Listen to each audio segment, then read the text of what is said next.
especially in this day and age, how do you connect with a genuine audience in a world where everyone's attention spans are kind of with fast trends and quick likes?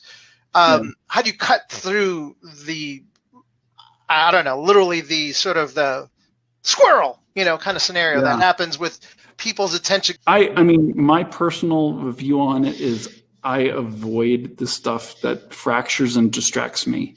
And so social media has fallen into that category almost completely.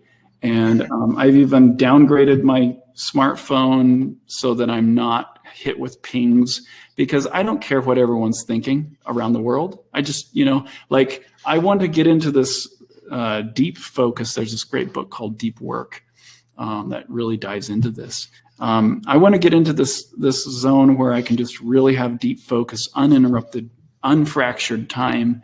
And so I think giving yourself that space to be able to do work that way allows your work to be that much more impactful, because you're not so fractured and scattered. Like, there's so much stuff that's just that has to be quickly done nowadays in order to just get it done and get it out there. If you compete with that stuff, then you got to follow trends and all these different things.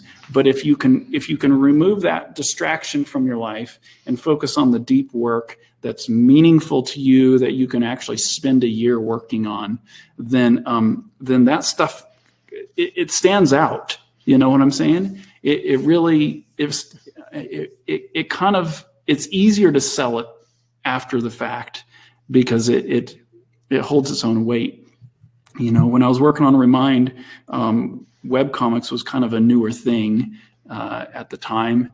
And I was like, well, I could kind of dumb it down to put it online, but then I was like, no, I just need to make the best work possible and put that forward, even if it means for free online.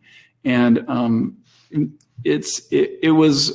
the work really spoke for itself, and an audience grew pretty quickly from it, because and I had worked on Remind for about 3 years before I started putting it online. So there was this real dilemma of like, is this good to put online? Because it's not online quality. At the time, online quality was like not very professional as far as webcomics. And so anyway, it's something I wrestle with a lot, because there was things like the Webtoons contract, which they value speed over quality, and I valued the quality over the speed. So there's certain things you can do on Webtoons to connect to that audience, and play by their rules, but it's not the same rules I want to play by. I don't want to make a romance comic, which is really big on Webtoons, and I want my art to really like rise above the normal level of artwork that you see online.